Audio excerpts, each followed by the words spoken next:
Owing to the vibratory power of words, whatever man voices, he begins to attract.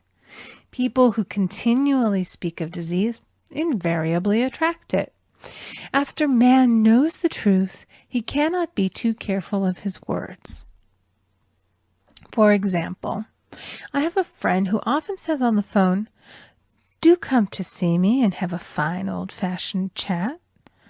This old-fashioned chat means an hour of about 500 to 1,000 destructive words, the principal topics being loss, lack, failure, and sickness. I reply, "No, thank you. I've had enough old-fashioned chats in my life. They are too expensive, but I will be glad to have a new-fashioned chat and talk about what we want, not what we don't want." There is an old saying that man only dares to use his words for three purposes: to heal, bless, or prosper. What man says of others will be said of him, and what he wishes for another he is wishing for himself. Curses like chickens come home to roost. If a man wishes someone bad luck, he is sure to attract bad luck himself. If he wishes to aid someone to success, he is wishing and aiding himself to success. The body may be renewed and transformed through the spoken word and clear vision, and disease be completely wiped out of the consciousness. The metaphysician knows that all disease has a mental correspondence, and in order to heal the body, one must first heal the soul. The soul is the subconscious mind, and it must be saved from wrong thinking. In the 23rd Psalm we read, "He restoreth my soul."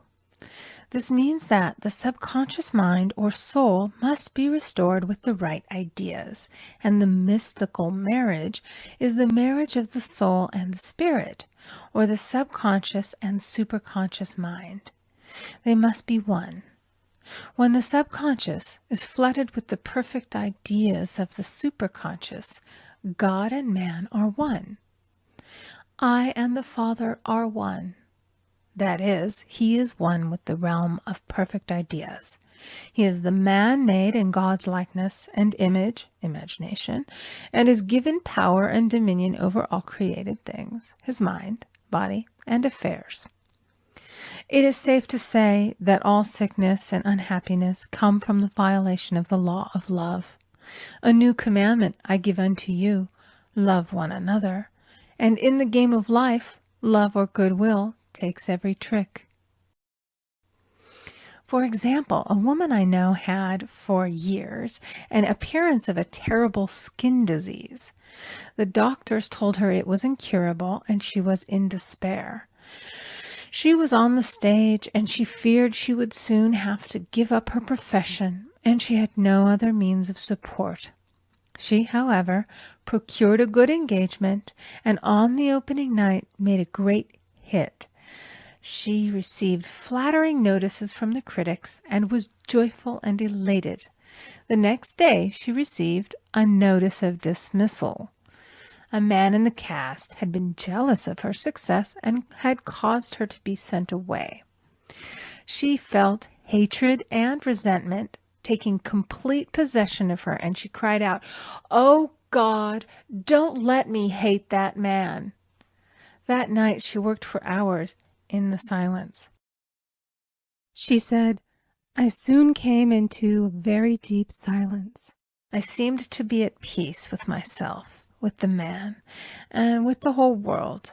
I continued this for 2 following nights, and on the 3rd day, I found I was healed completely of the skin disease." In asking for love or goodwill, she had fulfilled the law, for love is the fulfilling of the law, and the disease, which came from the subconscious resentment, was wiped out. Continual criticism produces rheumatism, as critical, inharmonious thoughts cause unnatural deposits in the blood which settle in the joints. False growths are caused by jealousy, hatred, unforgiveness, fear, etc.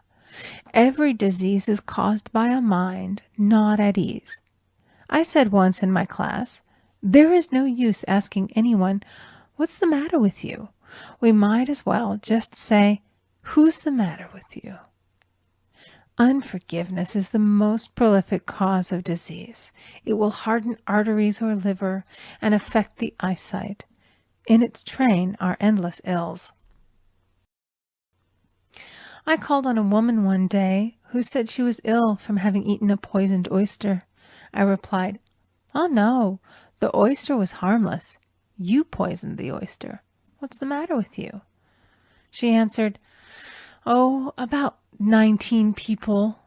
She had quarreled with 19 people and had become so inharmonious that she attracted the wrong oyster. Any inharmony on the external indicates there is mental inharmony. As the within, so the without. Man's only enemies are within himself, and a man's foes shall be they of his own household. Personality is one of the last enemies to be overcome, as this planet is taking its initiation in love. It was Christ's message, peace on earth, goodwill toward man. The enlightened man, therefore, endeavors to perfect himself upon his neighbor. His work is within himself, to send out goodwill and blessings to every man, and the marvelous thing is that if one blesses a man, he has no power to harm him. For example, a man came to me asking him to treat for success in business. He was selling machinery, and a rival appeared on the scene with what he proclaimed was a better machine, and my friend feared defeat.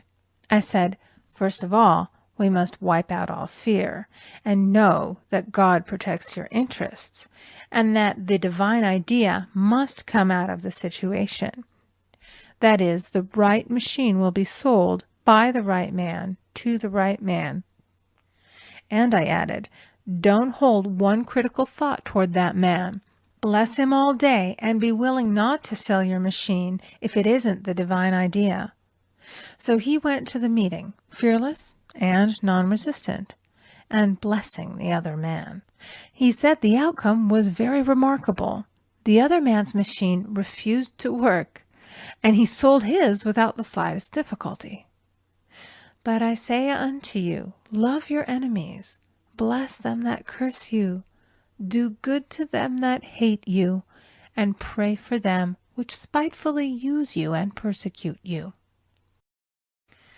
Goodwill produces a great aura of protection about the one who sends it, and no weapon that is formed against him shall prosper. In other words, love and goodwill destroy the enemies within oneself. Therefore, one has no enemies on the external. There is peace on earth for him who sends goodwill to man.